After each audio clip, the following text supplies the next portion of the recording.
Chapter 13, September-October 1862. The Bower. If these walls could talk.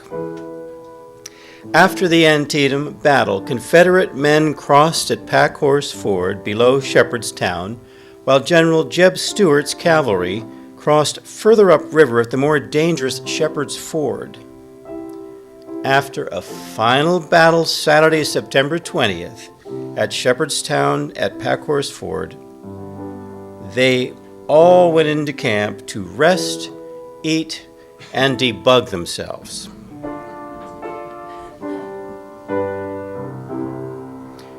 Stonewall Jackson's men encamped at Bunker Hill below Martinsburg with General Lee, and then Lee further south to near Stevenson's Depot.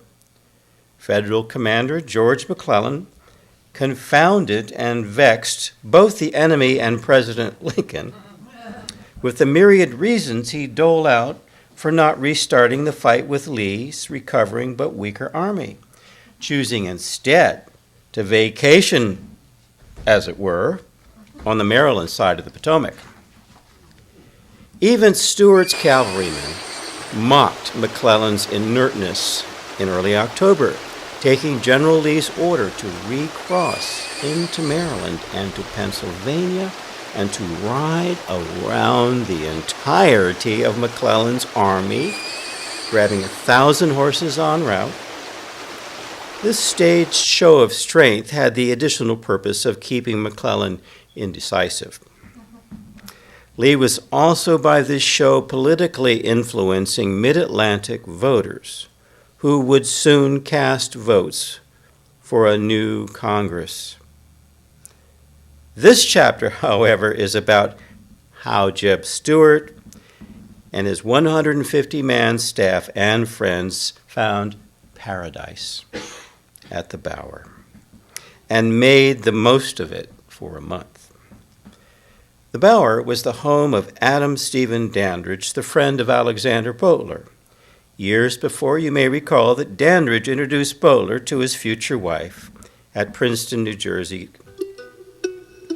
Now, the fun and hijinks of these men at the Bower, coming directly from a most horrible scene, have become the stuff of legend.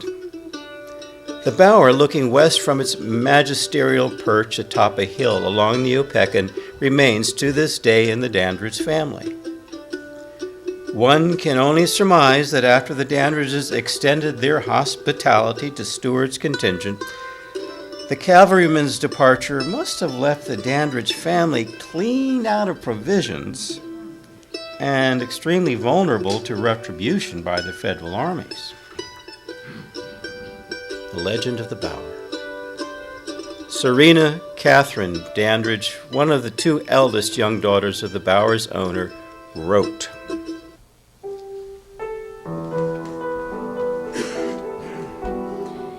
"The host and hostess welcomed not only their friends, but their friends' friends, to what was merrily nicknamed Liberty Hall.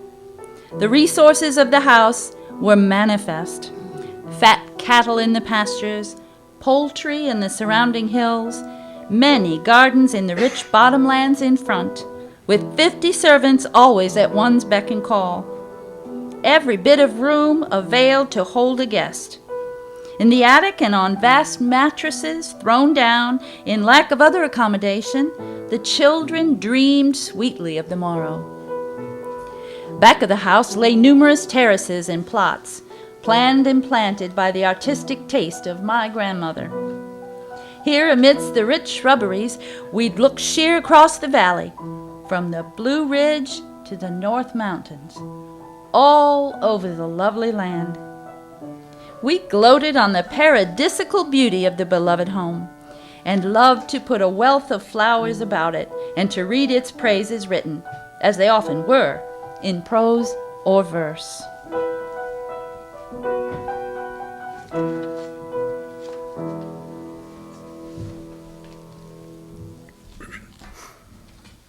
Monday morning, September 29th. Eros von Bork first sees the Bower. Weather very warm, dry, and dusty. When I arose from my grassy couch at sunrise on the 29th, I found indeed that the half had not been told me of the Bower. Our headquarters were situated on a hill beneath a grove of lofty umbrageous oaks, a primitive growth which extended on the right towards the large mansion house, the thick brick walls of which, in the blush of the early sunlight, were just visible in little patches of red through the rich verdure of the embosoming garden. At the foot of this hill, skirting a main road to which the slope was smooth and gradual, ran the bright little Opequon, its limpid waters breaking through and tumbling over the hills and rocks, thus forming a cascade of considerable height, with rainbows in its spray as the sun changed every falling drop into a ruby or a diamond. This lovely entourage was now enlivened with diversified by the white tents of our encampment. The generals, with its fluttering battle flag in the center, by the smoke of the campfires where the Negroes were busily engaged in cooking breakfasts, by the picturesque groups of officers and men who were strolling about, cleaning their arms, and by the untethered horses and mules which were quietly grazing all over the ground. One may be pardoned some extravagance of language in attempting to describe a scene which brought a feeling of thankful happiness of the soldier, weary of the excitement, the toil, the hardship, and the anguish of war. We had now plenty of food for our exhausted animals, which had undergone so much fatigue and privation, and our own commissariat was far more abundant than it had been for many weeks. The long mess table, at which we dined together in the open air, was loaded with substantials. It seemed dainties and luxuries to us, for often days together had gone without food, and at best could secure only a meager repast. Frequently, when the mocha, of which we had captured a large supply from the enemy, was smoking invitingly on our breakfast table, we had the pleasure of greeting the proprietor as a welcome guest at our morning meal at headquarters. Later in the day, the ladies' skirts might be seen in the streets of our encampment, but regularly every night we proceeded with our band to the house, where dancing was kept up till a late hour.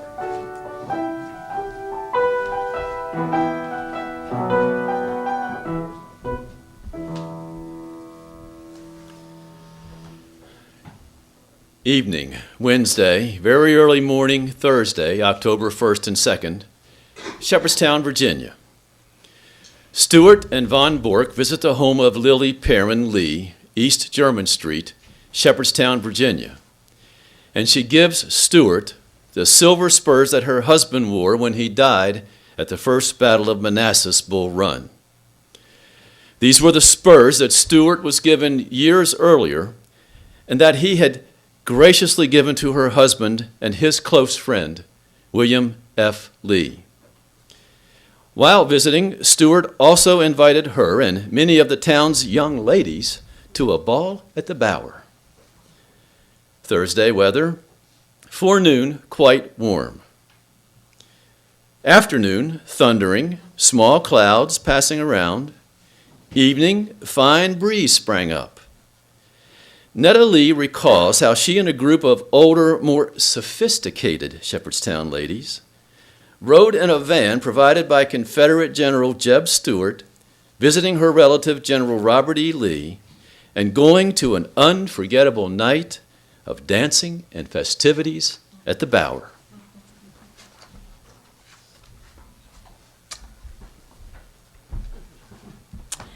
Now, we had just returned from Bunker Hill, where we had been to visit General Lee, whose headquarters were there.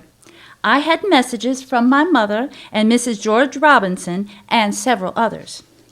These greetings I was not forgetful to promptly deliver to General Lee. And when he told me goodbye, he graciously put his arm around me as he sent his love to my mother, saying, "Take this kiss to her, too. Mwah! And here's one for Mrs. Robinson. Mwah! And last but not least, this one for your sweet little self. Mwah!" Ooh, evening, Tuesday, October 7th, the Bower and the Grand Ball. Nettily continues describing the Bower and the ball after coming from General Lee. When I arrived at the Bower, a servant brought up an officer's card for the ladies of Shepherdstown. At once Margie Boatler said, as she read aloud the card, "Major Frank Huger." "Oh, I know he has come to call on me. I met his cousin in St. Louis." But Eliza Hamtramck knew somebody else who knew him and thought he had come to see her. I modestly remarked, "I wonder if he can be my brother's old chum and schoolmate at Mr. Ben Hallowell's school in Alexandria." Well, Cousin Lily called to us to hurry down, and I followed the others to the porch below. The older girls were first to be introduced, and then came my turn. And when my name was mentioned, Frank Huger came quickly across to me, bowing low and offering his hand, saying, "I came here especially to see you, Miss Lee, for I am sure you must be the sister of my old chum, Edwin Lee. Am I not right? And may I shake your hand?" Well, I did feel a little triumphant, for I had been called bread and butter all along the trip. And yet I got 3 kisses from our General Lee, and he called me his sweet little cousin when he gave me mine. Evening, Tuesday, October 7th, the Bower and the Grand Ball. Sweeney's Orchestra, as described by William Blackford.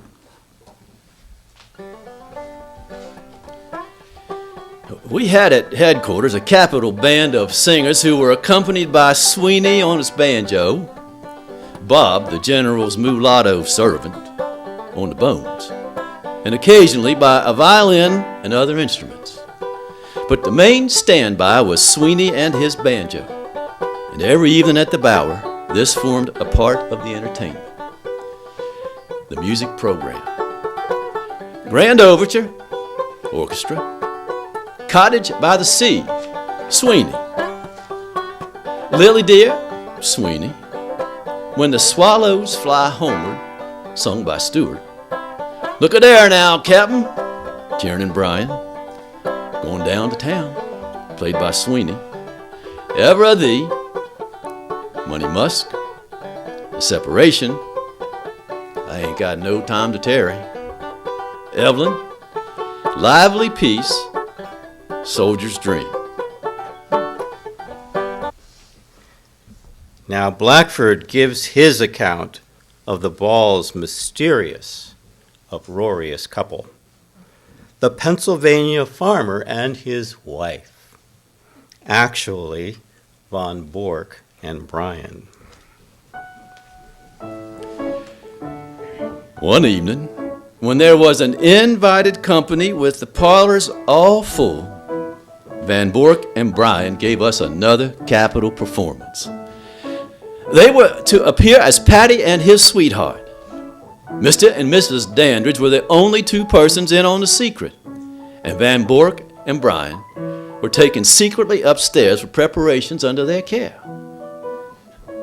Van Bork was transferred into a blushing maiden weighing 250 pounds, 6 feet, 2.5 inches tall, a riding skirt of one of the girls, supplemented by numerous dainty underskirts and extended by enormous hoops according to the fashion then in vogue, hung in graceful folds to conceal the huge cavalry boots the huge damsel wore. Her naturally ample bosom palpitated under skillfully arranged pillows and was gorgeously decorated with the Dandridge family jewelry and ribbons. while a love of a bonnet, long braids of hair, and quantities of powder and rouge complemented her toilet. And on her hand she flirted coquettishly a fan of huge proportions. Colonel Bryan was admirably disguised as an Irishman dressed in holiday clothes with a flaming red nose. Billy Cock had a short pipe and a short, thick stick stuck under his arm. The absences of these two had been accounted for on some plausible pretext, so that when they made their appearance in the ballroom, the surprise was complete. Both acted their parts to perfection. Paddy entertained the fair girl on his arm with loud and humorous remarks as they sauntered around the room, to which she replied with simpering affectation that was irresistibly ludicrous. No one had the faintest conception as to who they were, so perfect was their disguise. Before the company recovered from the surprise of their appearance, the music struck up a lively waltz. And round that couple went. Faster and faster went the music, and faster flew the strangers. It was not until in the fury of the whirling dance, with hoop skirts flying out horizontally, that twinkling amid the white drapery beneath, the well-known boots of Van Bork betrayed the first suspicion of who that lady was. As suddenly as they had come, they vanished, waltzing through the open door and followed by convulsive roars of laughter from the delighted audience.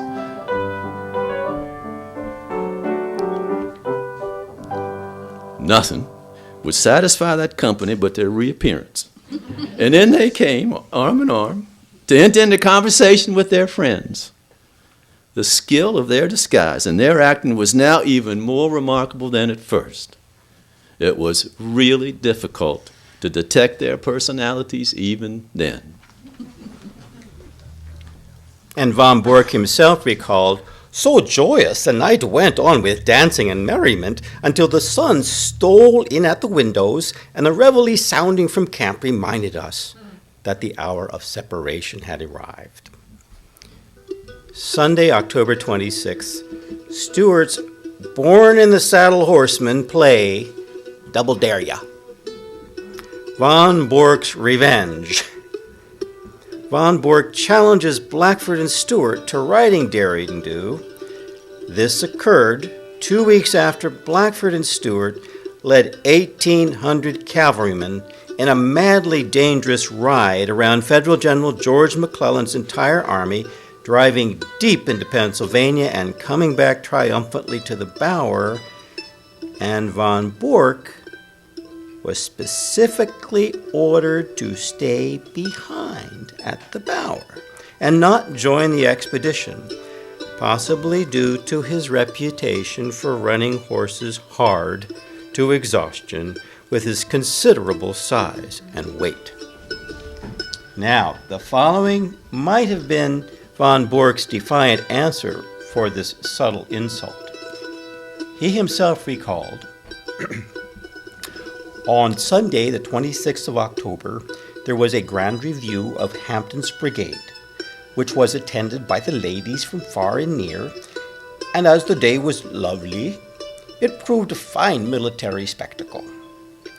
When the review was over, the officers of our own Hampton staff assembled to witness the trial of a diminutive 1-pound gun, which turned out to be of very little account, and afterwards we had some equestrian sports, matches in horse racing and fence jumping. Captain Blackford, who with a thoroughbred chestnut mare attempted to take a high fence, just in advance of Stewart and myself, had a severe fall, which was fortunately unattended with no serious consequences. Remarking upon it that, in my opinion, the fault lay not so much with the horse as with the rider, Stewart said, 'Here, old Von, how grand he talks.' Then turning to me, he added in a banter, 'Why don't you jump the fence yourself if you know how to do it better?' I had never leaped my heavy-built Pennsylvanian as yet, and I was in doubt as to whether he was equal to that lofty barrier, but as there was no possible escape from Stewart's challenge, I struck my spurs into his side, and over he went like a deer. Amidst the loud applauses to the general himself and other spectators. I now had the laugh on my side, and very soon afterwards had the opportunity of bantering Stewart, which he could say and do nothing in reply. Returning to camp, we took a short cut, a road that led through a field of Indian corn, upon getting to the farther end of which we found that the fence usually pulled down at this place had been recently put back up, making a formidable barrier to our farther progress. Stewart and the others, observing this, turned off to the right, towards the main road. But seizing my opportunity, I cried out to him, "General, this is the way!" And clearing the 5-barreled fence in a splendid leap, I arrived at headquarters several minutes in advance of my comrades, who I welcomed upon the reproach, rallying my chief very much for not having followed my example. Our long and delightful sojourn now drew rapidly to its close. Guest after guest departed, and every day the indications of a speedy departure became plainer. At length, on the 29th of October, a hazy, rainy autumn day, the marching orders came, and the hour arrived for the start. A number of the staff did not fail to indulge in the obvious reflection that nature wept in sympathy with us at the separation. With heavy hearts indeed, we left the beautiful spot and bade adieu to its charming, kindly inhabitants. Silently, we rode down the hill, and all along the margin of the clear Opequon stream, musing on its joyous hours that had passed away, hours which those few of our dashing little band of cavaliers that survived the mournful finale of the Great War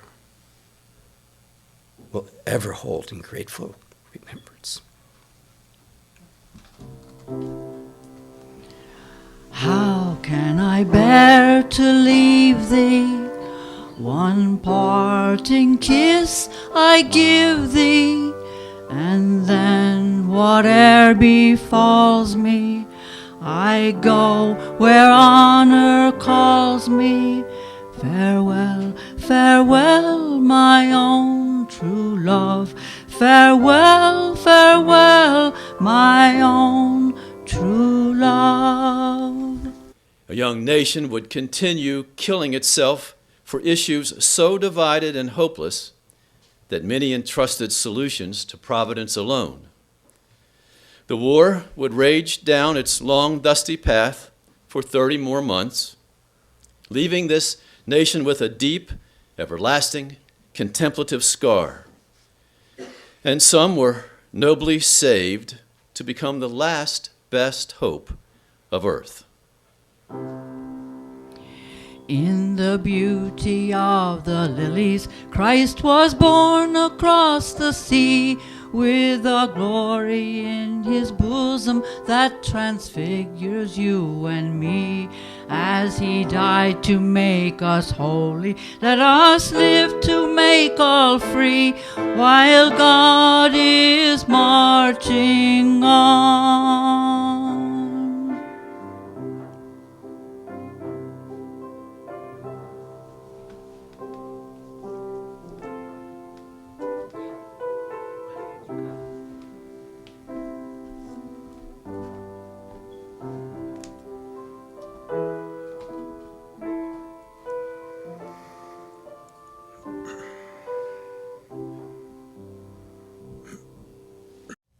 Edwin Gray Lee died in his sleep Wednesday, August 24th, 1869. During his slow dying, he wrote of war. Wiser, he wrote, once they sprang to battle's call, as to a revel sound. Then war kings. Now, this is all. A nameless, storm-washed mound. Within a year of Edwin's passing, Julia Pendleton Allen, the widow of James W. Allen, died, leaving behind a young son. The wages of war had gathered upon her. 1867, John Eston Cook revisits the Bower just once more and sees fonder former scenes. In the summer of 1867, I revisited the old hall where those summer days of 1863 had passed in mirth and enjoyment. And then I wandered away to the grassy knoll where Stewart's Oak still stands. The sight of that great tree brought back a whole world of memories. Seated on one of its huge roots beneath the dome of foliage just touched by the finger of autumn, I seemed to see all the past rise up again and move before me, with its gallant figures, its bright scenes, and brighter eyes. Alas, those days were dust, and Stewart sang and laughed no more. The grass was green again, and the birds were singing, but no martial forms moved there, no battle flag rippled, no voice was heard.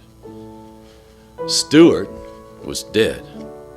His sword rusted under the dry leaves of Hollywood Cemetery, and his battle flag was furled forever.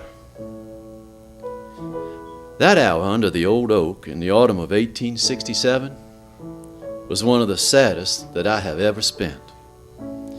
The hall was there as before. The clouds floated, the stream murmured, the wind sighed in the great tree as when Stewart's tent shone under it. But the splendor had vanished. The laughter had hushed.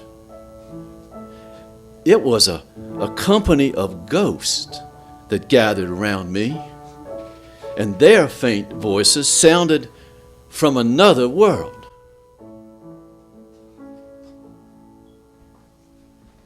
I am a poor wayfaring pilgrim, while traveling through this world below. There is no sickness, toil, nor danger in that bright world to which I go. I'm going there to meet my Father. I'm going there no more to roam. I am just going over Jordan. I am just going over home.